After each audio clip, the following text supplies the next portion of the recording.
नेताजी सुभाष चंद्र बोस, इन्होंने पहले ऐसे व्यक्ति थे जिन्होंने महिलाओं की भी ब्रिगेड बनाई। झांसी की रानी लक्ष्मीबाई के नाम पे वो ब्रिगेड तैयार करी थी। अब इन्होंने नॉर्थ ईस्ट से सारे की सारी अपनी टीम को थोड़ा वापस बुलाया, क्योंकि पीछे से हमारे को आर्म्स, एम्युनिशन, खाना, वो सारी सप्लाई रुक गई थी।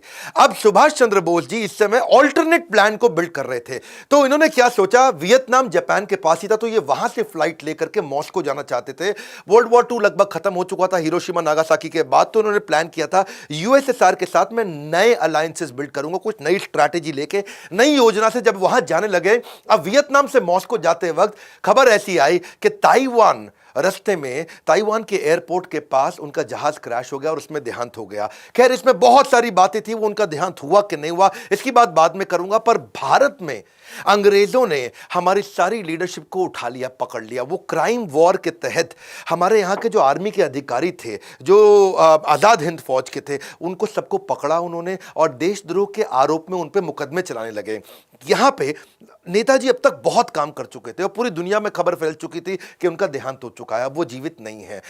अब ये थोड़ा मनोबल टूट रहा था, लेकिन गुस्सा भी बहुत बढ़ रहा था। इनके जो 3 सबसे इंपॉर्टेंट सीनियर लीडर्स थे, जिसमें शाहनवाज हुसैन, गुरबख्श सिंह ढिल्लों, ये पंजाबी थे, और पीके सहगल, ये तीनों के करेज ऐसे थे कि जब इनको अंग्रेजों ने दिल्ली में बुला के तंग करना शुरू किया और इन्होंने बड़ी मजबूती के साथ बोला कि हम आज़ाद हिंद फौज के लिए लड़के हमने ठीक किया, तो वहां पे ये बातें अखबार में आनी थी, अखबार में आ गई।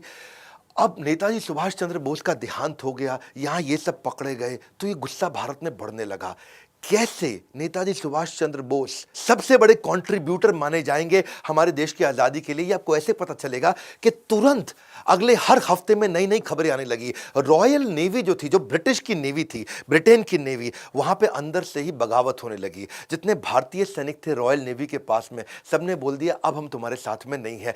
जब वो सब खबरें आई तो रॉयल एयरफोर्स मतलब जो ब्रिटेन के पास एयरफोर्स थी, यानी कि जिसमें भारतीय सैनिक काम करते थे, वहां पर भी बगावत होनी शुरू हो गई। ये कुल मिला के लगभग 20,000 सैनिकों की बगावत पब्लिक में आई और वो खिलाफत और बगावत और बढ़ी, तो सारे सैनिकों में गुस्सा आने लगा। उससे क्या हुआ, तो जय हिंद के नारे जब बहुत तेज हुए तो सब प्रभावित होते होते रॉयल एयरफोर्स बची थी, वहां पे भी बगावत बढ़ी।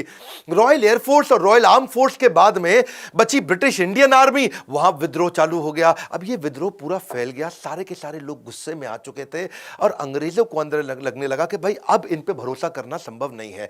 भारत में ब्रिटेन की जो आर्मी थी, सुनिएगा, भारत में जो ब्रिटेन की आर्मी थी वो केवल 40,000 लोगों की थी, इंडियन सोल्जर 25 लाख थे। अब वो 40,000 जरा से और भारतीय सैनिक 25 लाख, वो 25 लाख को ये 40,000 कंट्रोल करते थे।